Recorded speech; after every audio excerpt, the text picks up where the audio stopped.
Le 30 juin 1960, le Congo belge devient enfin indépendant. Un rêve caressé depuis plus de 80 ans. Dans les rues, les chants et les danses s'élèvent. Mais au milieu de cette euphorie, le navire Congo avance déjà dans des eaux troubles. À sa tête, un premier ministre flamboyant, Patrice Lumumba, décidé à montrer au monde ce que peut accomplir l'homme africain lorsqu'il est libre. Pour l'ancienne puissance coloniale, il est un obstacle. Pour son peuple, il est un symbole. Mais le jeune État a peu de cadres compétents et son armée est encore dirigée par des officiers belges. Le 4 juillet 1960, les militaires du camp Léopold, à Léopoldville et de Thysville exigent l'africanisation des postes de commandement. Le lendemain, la mutinerie éclate. Le général belge Janssens, chef de la force publique, a provoqué la colère en écrivant sur un tableau « Après l'indépendance égale avant l'indépendance ». Lumumba réagit sans hésiter. Il limoge les officiers belges, rebaptise l'armée nationale congolaise, ANC, et nomme de jeunes officiers congolais à leur place. Parmi eux, un certain Joseph Désiré Mobutu devient chef d'état-major. Très vite, les tensions s'enflamment.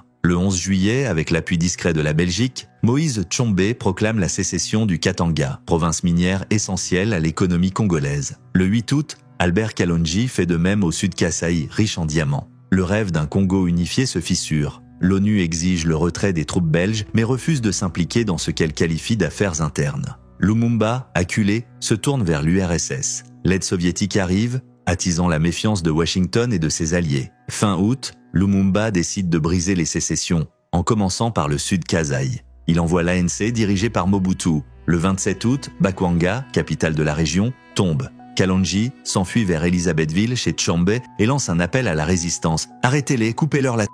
Ils n'ont pas de balles, seulement des papiers. » L'armée congolaise, formée dans la dure tradition coloniale, répond par une répression sanglante. Les massacres choquent l'opinion internationale. Le secrétaire général de l'ONU, Dag Hammarskjöld, parle même de possible génocide. Lumumba est discrédité. Les pressions s'intensifient. Les puissances occidentales cherchent un moyen de l'écarter.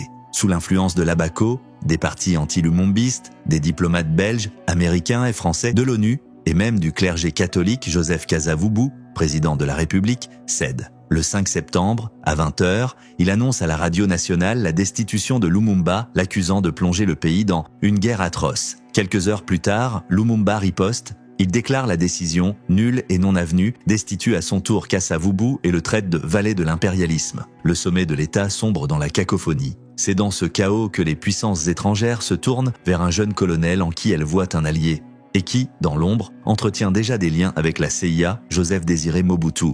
Mais qui est-il? Quel est son parcours? Qui êtes-vous? Vous êtes le colonel Mobutu, mais encore. Je suis congolais, originaire de la province de l'Équateur. Je suis né à Lissala, dans la même province, le 14 octobre 1930. Donc j'ai presque 30 ans. Mes études, je les ai commencées ici à Léopoldville pour les continuer à Coquetteville, à l'école moyenne des frères des écoles chrétiennes. Après mes études moyennes, j'ai été mobilisé, donc incorporé à la force publique pour un terme de 7 ans. J'ai passé 2 années à l'école des comptables dactylographes de Louabourg. Ensuite, j'ai été attaché au quartier général de la force publique pendant 4 ans, ici à Léopoldville. À ma démobilisation, j'ai été engagé en qualité de journaliste à l'Avenir de Léopoldville, avant d'être nommé rédacteur en chef des actualités africaines. 2 ans et demi plus tard, j'ai représenté le même journal au congrès de la presse coloniale à Bruxelles, dans le cadre de l'exposition internationale. 1 mois après, je suis retourné, cette fois avec ma famille, pour poursuivre mes études en Belgique. Je me suis inscrit à l'Institut supérieur d'études sociales. J'ai représenté en même temps le parti de M. Lumumba à la table ronde économique et sociale de Bruxelles. C'est à l'issue de cette conférence, n'est-ce pas, que j'ai été appelé au Congo pour préparer les dossiers économiques et financiers à l'intention du gouvernement congolais. 2 jours avant mon retour, n'est-ce pas, en Belgique, M. Lumumba m'a demandé de faire partie de son gouvernement. J'ai accepté parce que l'heure était décisive pour le pays. Pendant les mutineries de la force publique, on m'a demandé, en ma qualité d'ancien militaire, de passer à l'armée. J'ai accepté et j'y suis encore. Maintenant, mon colonel, comment voyez-vous l'avenir du Congo? Je suis optimiste. Après, n'est-ce pas, ma révolution pacifique, qui est celle d'ailleurs de l'armée, Mais j'ai été contacté, M. Kasavubu et Lumumba, pour voir, n'est-ce pas, quelle était la position de chacun. Il est maintenant question, n'est-ce pas, d'organiser une grande table ronde politique qui réunira, n'est-ce pas, tous les grands leaders nationaux. Puisque le problème qui se pose actuellement au pays n'est plus un problème qui concerne deux hommes, mais plutôt un problème national. Croyez-vous à une réconciliation prochaine? Moi, je suis franchement pour la réconciliation. Au besoin, l'armée l'imposera. Le 14 septembre 1960, à 20h, Mobutu prend la parole à la radio. L'armée a pris en main la situation du pays en neutralisant le président et le premier ministre pour laisser aux politiciens le temps de se mettre d'accord. Il ne s'agit pas d'un coup d'État militaire, mais d'une révolution pacifique. L'armée ne prend pas le pouvoir, elle accorde une trêve aux politiciens. Puis d'un ton sec, il ordonne aux diplomates soviétiques de quitter le Congo sous 48 heures. Lumumba est placé en résidence surveillée. Mobutu installe un gouvernement provisoire, le collège des commissaires généraux, composé de techniciens et de civils. Kasavubu reste président, mais le véritable arbitre du pouvoir, c'est désormais Mobutu. Après de longues discussions avec Patrice Lumumba, Antoine Gizenga reçoit une mission capitale, réorganiser le gouvernement légitime à Stanleyville, bastion du lumumbisme. Le 15 octobre, le gouvernement pro-Lumumba est officiellement reconstitué. Plusieurs partis et provinces se rallient à lui. Le MNCL, le Balubakat, le CEREA, ainsi que les gouvernements des provinces orientales du Haut-Katanga et du Kivu. Ainsi naît la République libre du Congo, rapidement reconnue par 21 pays dont l'URSS, la Chine, Cuba, la Yougoslavie et plusieurs États africains. Mais Lumumba, placé en résidence surveillée, tente de s'évader pour rejoindre Stanleyville. Il est capturé par des soldats fidèles à Mobutu, transféré d'abord à Tisville, puis livré à Moïse Tshombe, au Katanga. Le 17 janvier 1961, Patrice Lumumba est assassiné aux côtés de 2 de ses compagnons. Sa mort laisse le pays éclater. 4 entités se partagent désormais le territoire. Le gouvernement central comprend vite qu'uni, le Congo est plus fort. Il lance alors une campagne de reconquête. Le 11 novembre, Gizenga est arrêté, transféré à Léopoldville, puis interné sur l'île de Boulambemba. Le 30 décembre, c'est au tour d'Albert Kalonji d'être capturé après une campagne militaire sanglante marquée par le massacre de milliers de civils. Il parvient à s'évader le 7 septembre 1962 et tente de former un nouveau gouvernement qui ne tiendra qu'un mois. Le 15 janvier 1963, l'ONU met fin à la sécession katangaise. Le Congo retrouve enfin les frontières de son indépendance.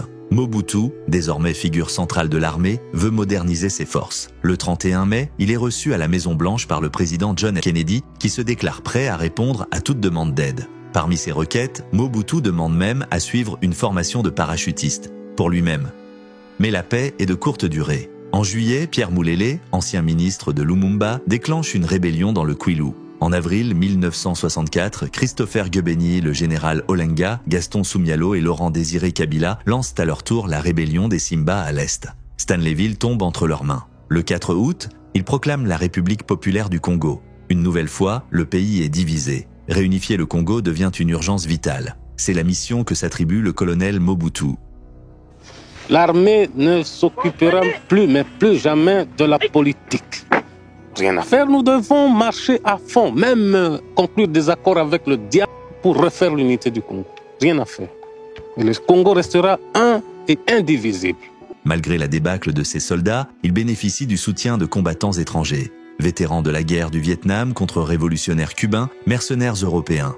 Mais face aux Simba, la victoire reste incertaine. Mobutu se tourne vers un ancien allié, Moïse Tshombe, l'ex-sécessionniste katangais, exilé à Madrid depuis la fin de la crise du Katanga. Avec l'appui de Mobutu, le président Kasavubu rappelle Tshombe et le nomme Premier ministre. Dans ses valises, Tshombe ramène ses anciens gendarmes katangais et une armée de mercenaires blancs. La contre-offensive est lancée. La rébellion est écrasée. Mobutu et Tshombe en sortent auréolés de gloire. En 1965, Tshombe règne sur la scène politique congolaise. Sa popularité est fulgurante, son autorité incontestée. Il vise désormais la présidence, le mandat de Kasavubu touchant à sa fin. Depuis 1 an, je vis éloigné du Congo et j'ai souvent affirmé mon intention d'y revenir au moment opportun. Kasavubu, voyant en lui un rival redoutable, entre en confrontation ouverte. Le 13 octobre 1965, à l'ouverture solennelle du Parlement, coup de théâtre, Kasavubu annonce la destitution de son Premier ministre. Pris de court, Tshombe se tourne vers ses soutiens américains et belges, mais il reste silencieux. La CIA, cependant, garde un atout en réserve, Mobutu. Figure montante de l'armée, il se montre prêt à arbitrer le conflit. Le 19 novembre, Kasavubu le nomme lieutenant-général. Général Mobutu, dans les circonstances politiques actuelles, l'armée est-elle neutre? Elle est neutre et elle le restera. Le 24 novembre, à l'occasion du premier anniversaire de la reconquête de Stanleyville, tous les officiers supérieurs de l'armée sont réunis à Léopoldville. Mobutu, désormais ministre de la Défense de facto, organise une réunion nocturne à son domicile. À table, un invité discret mais influent, l'auditeur militaire belge Van Hallewijn. Vers 2h du matin, Van Hallewijn rédige le communiqué qui scellera le destin du pays. Communiqué du haut commandement de l'armée nationale congolaise, 25 novembre. Les autorités militaires constatent la faillite totale de la classe politique, engagée dans une lutte stérile pour le pouvoir au détriment du bien-être des citoyens. Les chefs militaires réunis autour du lieutenant-général Mobutu décident, premier, la destitution de Joseph Kasavubu de ses fonctions de président de la République. Deuxième, le renvoi d'Évariste Kimba, formateur du gouvernement. Troisième, le lieutenant-général Joseph Désiré Mobutu assumera les prérogatives du chef de l'État. Le 25 novembre, Mobutu s'adresse à la nation. La course au pouvoir est finie. Il ne s'agit pas d'un coup d'État militaire. Il prend le pouvoir pour 5 ans. Kasavubu est placé en résidence surveillée dans un camp militaire. Tshombe, lui, reprend le chemin de l'exil, de la Rhodésie du Nord à la Belgique pour finir en Espagne.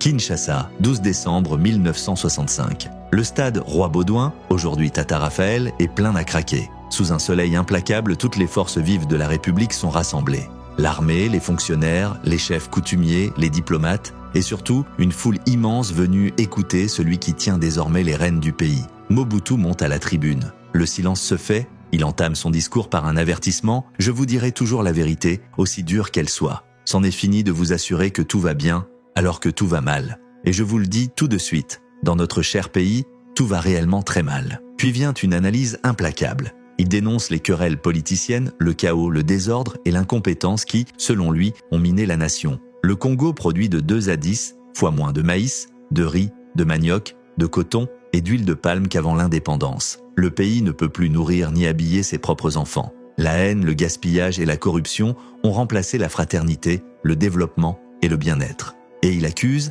se remplir les poches, exploiter le Congo et les Congolais, voilà ce qu'était leur devise. Puis le ton change. L'homme appelle au travail, à la discipline, à l'effort collectif. Il nous faut retrousser nos manches. Pour relever le Congo, il faudra des bras, beaucoup de bras. Sous les acclamations, Mobutu remonte symboliquement ses propres manches, promettant de donner l'exemple. Il annonce que dès le lendemain, les plus hautes autorités devront obligatoirement cultiver un champ d'au moins 1 hectare. Lui-même s'y engagera. Les projets sont grandioses, le barrage d'Inga, l'usine sidérurgique de Maluku, mais les mesures sont aussi sévères. Réduction des salaires des députés, suspension du droit de grève, maintien de l'interdiction des quelques 223 partis politiques recensés au Congo. Enfin, Mobutu fixe l'horizon. J'ai décidé de rester au pouvoir 5 ans. Il a fallu 5 ans aux politiciens pour conduire le pays à la ruine. Je me donne 5 ans pour, avec votre aide, le conduire vers la prospérité. Et il conclut, confiant, le Congo d'aujourd'hui, avec sa misère, sa faim et ses malheurs, se transformera en un pays riche et prospère que le monde nous enviera. Novembre 1965. À peine arrivé au pouvoir, Joseph Désiré Mobutu impose un changement radical dans la vie politique congolaise. Il se dote immédiatement de pouvoirs spéciaux. 1 mois plus tard, en décembre, les partis politiques se sont purement et simplement supprimés. Les tribunaux militaires voient leurs compétences s'élargir. Le 23 mars 1966, Mobutu s'attribue le pouvoir législatif et annonce vouloir que le président soit élu au suffrage universel. Mais dans les faits, le Parlement cesse d'exister. Face à la classe politique, il tient des propos glaçants. L'armée a décidé, plus de politiciens. Aucun. C'est clair, et si un homme politique s'avise de tenir un meeting, on l'enverra devant un tribunal militaire. 5 ans de prison. La République démocratique du Congo entre dans une nouvelle ère, celle de la discipline militaire et de la centralisation absolue du pouvoir. Dans l'est du pays, épicentre des rébellions, Mobutu entreprend une tournée de réconciliation nationale. Il reçoit des ovations, mais reste ferme. Pour les anciens chefs rebelles réfugiés à l'étranger, il n'y aura ni négociation, ni pardon. En revanche, il tend la main aux combattants congolais égarés, leur promettant sécurité s'ils rejoignent la reconstruction nationale. Pour restaurer un État unitaire, Mobutu redessine la carte administrative. De 21 provinces, il en conserve seulement 12, supprimant les entités à caractère tribal. Les gouverneurs deviennent de simples agents de l'État, nommés dans des régions autres que celles d'où ils sont originaires pour briser toute velléité de baronnie locale. Puis vient une mesure hautement symbolique, la fin des noms coloniaux. Léopoldville devient Kinshasa, Elisabethville devient Lubumbashi, Stanleyville devient Kisangani. Une réappropriation identitaire qui marque les esprits. Mobutu continue de vivre au camp des paracommandos et n'occupe pas le palais présidentiel. En avril, à Nairobi, il obtient l'engagement des pays africains d'interdire toute activité politique ou militaire aux réfugiés congolais en échange de l'expulsion des mercenaires étrangers. Le 2 juin, 4 figures politiques sont publiquement accusées de complot contre l'État. Parmi elles, Évariste Kimba, dernier chef du gouvernement civil avant le coup d'État. Démocratie, nous ne pendons pas les politiciens, nous n'exécutons pas les politiciens. Mais, je vous répète encore ici, mon cher ami, nous ne sommes pas des Européens, nous ne sommes pas des Occidentaux, nous sommes plutôt nous autres des Bantous. La nuance, c'est que chez nous, le respect dû à un chef, par exemple, c'est quelque chose de sacré. On ne peut pas jouer ou blaguer avec un chef. Lorsqu'un chef décide, il décide, un point c'est tout. J'ai décidé au nom du haut commandement que nous sommes au pouvoir pour 5 ans. Et un point c'est tout, il n'appartenait plus à un groupe de politiciens d'aller se mettre du côté des financiers pour provoquer encore des désordres ou des troubles dans ce pays. Ils l'ont fait, il fallait un exemple. Le 30 juin 1966, lors du 6e anniversaire de l'indépendance, Mobutu frappe un grand coup symbolique. Il réhabilite la mémoire de Patrice Lumumba et le proclame officiellement héros national. Gloire et honneur à cet illustre Congolais, premier martyr de notre indépendance économique. Ce jour-là, Mobutu se présente comme l'homme capable d'unir les symboles du passé à son propre projet d'avenir. Un Congo fort, discipliné et dirigé d'une main de fer.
Le 13 juillet, les Américains informent Mobutu qu'un coup d'État en faveur de Moïse Tshombe est prévu pour le 21 juillet. 200 mercenaires sud-africains et rhodésiens y participeraient. À la date prévue, rien ne se produit. Mais 2 jours plus tard, les unités du colonel Ferdinand Chipola s'emparent de Stanleyville, laissant la rive gauche de la ville sous contrôle de l'armée nationale congolaise.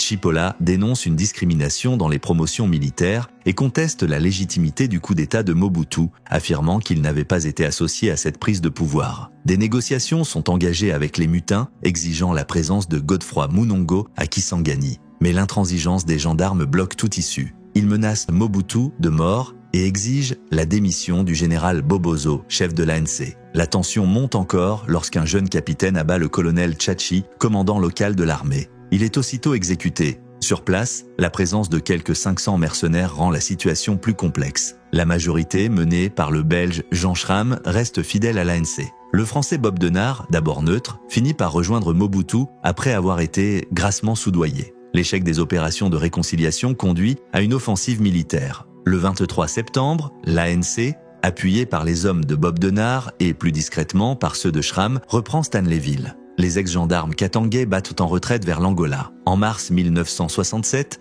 leur procès s'ouvre, ainsi que celui du colonel Chipola et de Moïse Tshombe. Le verdict est sans appel, la peine de mort. Mais Tshombe est en exil en Espagne. Enlevé dans des circonstances troubles, il est conduit en Algérie. Mobutu réclame son extradition pour le publiquement, mais le président algérien refuse. Les démarches congolaises échouent et, le 29 juin 1969, Tshombe meurt en détention en Algérie.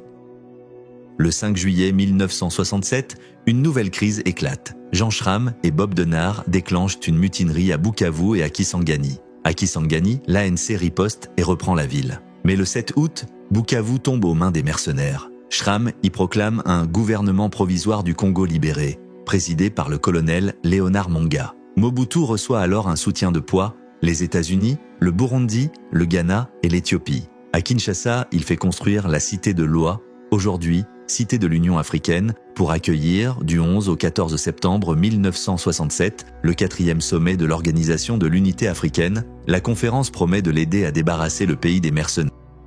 Ici Radio Bukavu, ici le Léopard libre, la voix du Congo renaissant. Le gouvernement de salut public, siégeant à Bukavu, a pris la décision de constituer dans les prochaines heures le gouvernement provisoire du Congo libéré. Ce gouvernement, présidé par le colonel Monga, comprendra des responsables de l'administration du Kivu, des chefs coutumiers et les délégués des formations et mouvements ralliés à notre action. Le colonel Monga, le Katangais, le voici. En Europe, on dit que vous collaborez avec les mercenaires. Et le mot mercenaire n'est pas un bon mot en Europe. Écoutez, le mot mercenaire n'est pas employé justement. Parce que, bon, appelons ça mercenaire. Mais à la solde de qui? Actuellement, s'ils sont mercenaires, à la solde de qui? De moi. Moi, je n'ai pas de l'argent pour pouvoir payer le mercenaire. Donc, ils ne peuvent pas être employés à la solde de mercenaires. Ce sont des volontaires. Mobutu lui-même, d'ailleurs, il a très bien répété que ce sont des mercenaires. Et ce sont des volontaires. Volontaires. Cela. Avez-vous des objections contre le mot mercenaire? Oui, 100%. Je suis contre car je ne suis pas mercenaire. Premièrement, je suis volontaire. Il n'y a personne qui sait me montrer un contrat. Je n'ai jamais signé un contrat, ni même un de mes soldats, moi, africains, n'importe qui n'a pas de contrat. Ce qu'on veut uniquement, c'est que la population maintenant s'exprime, étant donné que nous, on a fait le grand coup. C'est maintenant la population à s'exprimer et de choisir elle-même un gouvernement national. On a donné l'indépendance. C'est un fait certain, on l'a donné. On est même très fiers de l'avoir donné. Mais qu'au moins qu'ils prouvent qu'ils respectent le matériel qu'on leur a donné. Parce que la moindre brique qui a été posée par les Européens. Ils n'ont jamais fait la brique, ils n'ont pas inventé la brique, ils n'ont pas inventé ni même la roue. Alors qu'ils respectent au moins le matériel qu'on leur a donné. Les Katangais l'ont respecté, étant donné qu'au Katanga, il n'y a jamais eu de casse, ni de ruine, rien du tout. Nous avons essayé de refaire la même chose dans le Maniema, ça a été fait. Du 29 octobre au 5 novembre 1967, l'ANC, commandée par le général Léopold Massiala, lance l'assaut final. Le 3 novembre, Schramm et ses hommes capitulent. Internés au Rwanda sous contrôle de la Croix-Rouge, on compte 129 mercenaires et 2500 ex-gendarmes katangais, familles comprises. Mobutu exige des pays d'origine des mercenaires une indemnisation pour les destructions commises à Bukavu. Aux Katangais, il offre l'amnistie et garantit leur sécurité. Le 4 avril 1968, les mercenaires sont évacués du Rwanda, promettant de ne plus jamais remettre les pieds en Afrique. Beaucoup de Katangais choisissent l'exil en Angola. Ceux qui rentrent au Congo sont transférés dans les forêts de l'Équateur, où ils disparaissent dans l'ombre. En mai 1966, Mobutu obtient du gouvernement belge la réouverture du dossier du contentieux hérité de la colonisation. Le 7 juin, il promulgue l'ordonnance-loi connue sous le nom de loi Bakadjika. Cette mesure vise à remettre de l'ordre dans le domaine foncier. Durant l'époque coloniale, une grande partie des meilleures terres indigènes avait été attribuée aux colons. Désormais, l'État congolais se réserve la pleine disposition de tous les droits fonciers, forestiers et miniers. Au cœur de cette bataille se trouve l'Union minière du Haut-Katanga, véritable empire industriel qui fournit à l'État la moitié de ses revenus, 70% de ses rentrées en devises et fait vivre 100 000 personnes. Au Katanga, elle produit chaque année 300 000 tonnes de cuivre, dont les 2 tiers raffinés sur place, 10 000 tonnes de cobalt, soit la moitié du marché mondial, 175 000 tonnes de concentré de zinc, ainsi que divers métaux précieux. Des négociations s'ouvrent pour créer une société de droit congolais détenue à parts égales entre l'État et l'UMHK, tout en conservant la participation publique dans l'entreprise originelle. Mais les discussions se heurtent à de profonds désaccords. Le 8 décembre, la rupture est consommée. Le 23, l'Union minière annonce qu'elle ne transférera pas son siège à Kinshasa. Le 31 décembre 1966, Mobutu franchit le pas. L'Union minière est nationalisée et devient la Gécamine. Dans la foulée, l'État prend aussi des parts majoritaires dans d'autres sociétés stratégiques comme la minière de Bakwanga, productrice de diamants. Le dimanche 23 janvier 1967, Kinshasa assiste à une cérémonie insolite, les funérailles de l'UMHK. Des jeunes brandissent une croix sur laquelle est accroché un casque colonial portant l'inscription « Repose en paix, UMHK », née en 1906 et morte le 31 décembre 1966. Un Congolais, déguisé en prêtre, conduit la parodie de rites funéraires. les restes, symboliques du géant minier, sont jetés dans le fleuve pour ne pas troubler les esprits des ancêtres. Quelques mois plus tard, le 20 mai 1967, Mobutu fonde le mouvement populaire de la révolution, le MPR. Le manifeste de Nsele, charte idéologique du mouvement, proclame un nationalisme teinté de révolution et de authenticité. Cette révolution se veut véritablement nationale, essentiellement pragmatique, rejetant à la fois capitalisme et communisme. L'un des slogans résume la position, ni à gauche, ni à droite, ni même au centre. Le 24 juin, une nouvelle constitution est adoptée. Elle instaure un régime unitaire à présidence forte et limite la vie politique à seulement 2 partis. Mobutu précise, le deuxième parti doit être le parti de ceux qui ont un autre programme nettement opposé au nôtre. Un choix qui laisse à réfléchir. Qui prendrait un tel risque, à moins d'avoir un amour immodéré pour la démocratie? Ce même jour, une nouvelle monnaie est introduite, présentée comme l'une des plus fortes au monde. Sur proposition de l'historien Jean Vansina, elle prend le nom de Zaïre. Le 2 octobre 1968, Mobutu tend un piège à l'ancien chef rebelle Pierre Moulélé. Par une amnistie trompeuse, il l'attire dans ses filets. Le lendemain, le 3 octobre, Moulélé est exécuté dans une violence inouïe. Vivant, on lui arrache les oreilles, coupe le nez, arrache les yeux de leurs orbites pour les jeter à terre, ses organes génitaux sont tranchés, ses bras et ses jambes butés, les restes de son corps, noués dans un sac, sont jetés dans le fleuve. Dans ce climat d'autoritarisme croissant, une nouvelle tension éclate. En 1968, les étudiants congolais réclament la décolonisation de l'université, dont l'enseignement reste calqué sur le modèle belge. Leur protestation inquiète Mobutu, qui convoque une conférence sur la réforme des universités. On y discute non seulement de la décolonisation des programmes, mais aussi des conditions de vie souvent précaires des étudiants. Le 4 juin 1969, lors d'une manifestation à Kinshasa, la tension atteint un point de non-retour. Des soldats ouvrent le feu, tuant un nombre de personnes encore inconnues. Les corps sont rapidement saisis par l'armée, enterrés en masse pour dissimuler l'ampleur du massacre. Mais la nouvelle se répand. Le choc est immense. La popularité de Mobutu en sort profondément ébranlée. Furieux, il ferme l'université,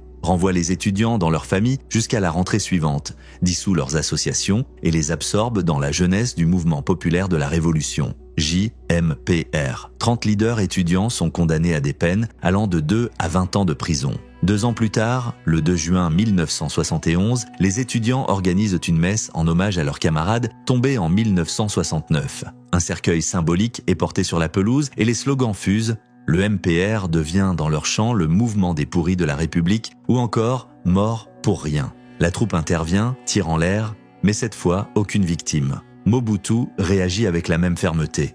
Il ferme de nouveau l'université et enrôle de force les étudiants dans l'armée pour un service de 2 ans. En novembre 1970, les 5 années que Mobutu s'était accordées pour redresser le pays touchent à leur fin. Il dirige désormais un État pacifié, dont il contrôle toutes les institutions. Le multipartisme a disparu, l'opposition n'existe plus, l'armée lui est acquise corps et âme. La bataille pour la reconquête des richesses minières a tourné à son avantage et il bénéficie du soutien du bloc occidental. Il avait promis de rendre le pouvoir. Il n'en est plus question. Le Parlement est dissous. Le 1er novembre, Mobutu se présente seul à l'élection présidentielle et sans surprise, est élu au suffrage universel. En décembre, une révision constitutionnelle consacre le parti unique, le mouvement populaire de la Révolution, désormais institution suprême de la République. C'est dans ce contexte qu'il lance la politique de l'authenticité ou zaïrianisation, destinée, selon lui, à décoloniser les esprits. Le 14 février 1971, à Dakar, il en expose les principes. Le MPR a besoin d'une âme, c'est l'authenticité. Nous voulons être des Congolais authentiques. Le pays change de visage. Provinces, villes, rivières et avenues sont rebaptisées. La République du Congo devient le Zaïre, avec un nouveau drapeau tricolore, vert pour la terre, or pour ses richesses, rouge pour la révolution. Chaque matin à 8h, l'hymne la zaïroise retentit et le Salongo, travail collectif obligatoire, mobilise les citoyens chaque samedi. Les Zaïrois doivent désormais porter un nom africain. Joseph Désiré Mobutu devient Mobutu Sese Seko Kuku Ngbendu Wazabanga, le guerrier tout-puissant qui va de conquête en conquête sans que rien, ni personne ne puisse l'arrêter. Dans les rues, le costume occidental disparaît au profit de l'Abacoste, veste sobre inspirée du style maoïste. En janvier 1972, l'Église catholique entre en conflit ouvert avec le régime. Le cardinal Malula critique l'imposition de noms africains comme une atteinte aux droits des familles. Mobutu réagit avec violence. Le 22 janvier, une campagne de dénigrement est lancée. Le cardinal est expulsé de sa résidence, puis contraint à l'exil à Rome. l'authenticité devient bientôt culte de la personnalité. Le 4 décembre 1975, Léon Angulu déclare « Le MPR doit être considéré comme une église dont la religion est l'authenticité » et son fondateur comme un messie. Quelques jours plus tard, la fête de Noël disparaît du calendrier, les cours de religion sont supprimés et, chaque soir à la télévision, le visage de Mobutu apparaît dans les nuages avant le journal. À son retour de Corée du Nord, il fait placer son portrait à la place des crucifix dans les hôpitaux et ajoute son effigie à l'insigne du parti. Officiellement, il n'est pas Dieu, mais ne nie pas être le Messie. Le 15 août 1974, une nouvelle constitution consacre le mobutisme comme doctrine d'État. Mobutu préside toutes les institutions, exécutifs, législatifs, judiciaires. Il nomme tous les responsables régionaux. Désormais, nul ne peut voyager sans carte de membre du MPR. Maloula n'avait rien à voir avec l'État d'un côté ou l'Église de l'autre. Pour nous, c'était un individu, citoyen zaïrois avant tout, censé se soumettre aux lois nationales de son pays avant la loi canonique. C'est clair. L'homme qui vous parle est un catholique comme Maloula. Mobutu ne voit que les intérêts de son pays, avant toute autre chose. Lorsque les intérêts de la République du Zaïre sont en jeu, il m'arrive même d'oublier que je suis catholique. C'est ce qui s'est passé dans l'affaire Maloula. Je dis bien l'affaire Maloula, mais pas conflit Église-État, comme vous le dites là. Tout ce que nous demandons à Maloula, c'est ça. C'est de se sentir avant tout zaïrois. Parce que pour nous, il est né zaïrois avant de devenir prêtre. Zaïrois, il est prêtre de Dieu, il l'est devenu. Seulement par après. C'est clair. Et vous n'entendez pas que les responsables de l'Église se mêlent de la politique? Il n'en est pas question, c'est inadmissible, inacceptable. Si ça se fait en Belgique, si les curés se mêlent de la politique chez vous, tant mieux, mais ici, chez moi, pas question. On ne peut pas mélanger les deux choses. Même le Christ lui-même était formel. Hein? À Dieu ce qui est à Dieu, à César ce qui est à César. On ne peut pas. Voyez, encore une fois, vous péchez contre notre authenticité. Il ne faut pas voir nos problèmes ici comme si nous étions des Belges. Nous avons été colonisés par la Belgique. C'est historique. On ne peut pas le nier. L'histoire nous marque, vous marque là-dessus, c'est tout. Mais une seule chose est certaine, c'est que malgré cette colonisation, ne croyez pas que vous avez laissé 21,5 millions de Belges ici. Non, depuis l'indépendance, disons plutôt depuis le 24 novembre 1965 jusqu'à ce jour, mon travail consiste à rappeler à chacun de mes concitoyens que nous sommes des Zaïrois, nous devons le rester. C'est ça l'authenticité. Et pour en revenir à l'affaire Maloula, c'est clair, c'est une affaire déjà réglée, ça appartient au domaine du passé. On peut en parler, mais à l'imparfait, c'est fini tout ça. Mais je suis sûr qu'à son retour, il comprendra ses erreurs du passé et il s'en sortira désormais plus zaïrois que l'homme. C'est ça le problème. Je savais que vous alliez en arriver là. Vous savez que la Kotonko existe depuis 1921 au Zaïre. En 1962, les responsables cotonniers, qui sont dans leur grande majorité les Belges, ont profité de cette situation pour faire signer au gouvernement de l'époque des choses que je trouve inacceptables pour un gouvernement sérieux. Grâce à ces accords, à cette convention, tout ou presque est supporté par le gouvernement zaïrois. Donc, l'usinage, les frais de transport, depuis le point d'achat jusqu'à l'usine supportée par le gouvernement zaïrois, la campagne cotonnière supportée par l'État zaïrois. Tout ce qu'on peut trouver depuis 1962 chez les cotonniers, même les crayons, les gommes qu'ils utilisent pour le travaux normaux dans les bureaux, supportés par l'État zaïrois. Tous les frais généraux par l'État zaïrois. Ce qui n'est admissible pour un pays jeune, sous-équipé, comme je l'ai dit l'autre jour. Nous avons dit non, nous avons renoncé à cela. Un exemple type. Dans la région de l'Équateur, à Boussinga, une usine est tombée en panne depuis 4-5 ans. Pour son remplacement, il fallait simplement sortir 5 millions de francs belges pour la remettre en état. Mais nos amis n'ont pas fait. Depuis l'indépendance, je dis bien depuis l'indépendance, c'est la 12e année, ces messieurs n'ont pas sorti un seul centime pour investir nulle part. Et dans le cas de Bousinga, qu'est-ce qui se passe? Tout le coton de la région de Bousinga, puisque c'est au frais de l'État, donc de la princesse, on le transporte depuis Bousinga jusque dans les Ouélés. Ça vous fait plus de 400-500 km. Aller-retour au frais de l'État. Au lieu de sortir 5 millions, ils n'investissent. Tout a d'ailleurs été amorti depuis 3, 4, 5 ans. Ils travaillent comme ça, ils tournent et tout, et ça augmente le prix. Ce sont des vieilles usines, des vieilles machines. Et nous ne touchons même pas à leurs usines. Nous avons fait le nécessaire auprès de certains pays. Nous allons acheter d'ici la fin de l'année nos propres machines, on va monter ses propres usines et ils peuvent démonter leurs vieilles machines et partir avec, parce que j'ai vu dans certains journaux il y a des passages où on disait bon, cela correspond à une mesure de nationalisation. Il n'en est pas question. Les machines resteront telles quelles. Nous les avons réquisitionnées tout simplement pour ne pas tout arrêter inutilement et faire souffrir les paysans. Le 4 octobre 1973, à la tribune des Nations Unies, Mobutu livre un discours marquant. Il y dénonce l'impérialisme, le racisme, le mépris et la ségrégation. Dans un geste audacieux, il annonce l'ouverture d'une coopération avec la Chine et rompt les relations diplomatiques avec Israël. Quelques semaines plus tard, le 30 novembre, il frappe un grand coup. Tout ce qui appartient encore, dans l'économie, à des étrangers, sera remis aux fils du pays. Commerce, plantation, exploitation forestière, industrie, sociétés immobilières, tout doit changer de main. Les propriétaires étrangers seront, promet-il, indemnisés dans un délai de 10 ans.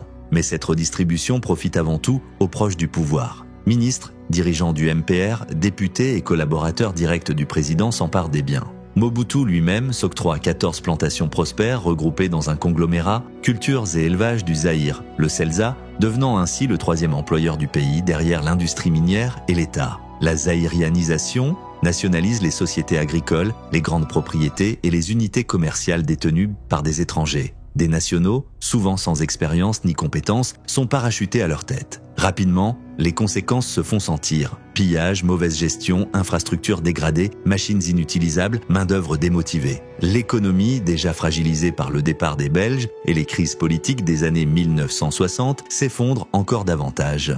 Le 31 décembre 1974, Mobutu dresse la liste des 10 fléaux qui rongent le pays. Chômage, inflation, crise agricole, enrichissement d'une minorité, individualisme, injustice sociale. Pour y remédier, il annonce la révolution dans la révolution. Radicaliser l'authenticité, combattre la bourgeoisie et nationaliser les principales entreprises, y compris celles tout juste attribuées à des Zaïrois. Un vaste plan de mobilisation rurale, des brigades de production et un programme de réfection du réseau routier sont lancés. 120 compagnies industrielles, en majorité belges, protégées par le Code des investissements, sont placées sous le contrôle de l'État et désormais dirigées par des délégués généraux zaïrois, parmi lesquels on retrouve tout le gratin des politiciens. Au bout du compte, seule une poignée d'entreprises zaïrianisées sont reprises par l'État. La situation continue de se détériorer, les délégués généraux se remplissent les poches. Devant le constat de l'échec généralisé, le 25 novembre 1975, Mobutu fit marche arrière en procédant à la rétrocession de certaines plantations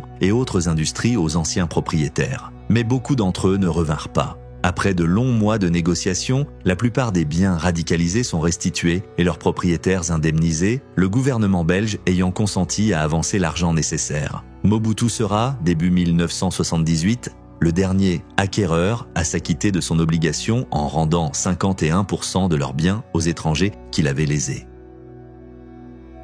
Après des années d'instabilité, Mobutu nourrit l'ambition de transformer le Zaïre en une puissance industrielle et agricole. Il veut bâtir un avenir et canaliser son énergie vers le développement. En 1969, il fonde l'Institut supérieur en études agronomiques de Bengamissa, destiné à former une nouvelle génération de cadres agricoles. 2 ans plus tard, en 1971, naît la société textile de Kisangani, fruit d'une convention signée avec le groupe français Beaujolin et Scié. Les travaux débutent en 1973 et en 1975, la production démarre, faisant vivre jusqu'à 10 000 personnes dans la région. Les projets d'envergure se succèdent. La construction du barrage d'Inga 1, commencé en 1968, s'achève en 1972.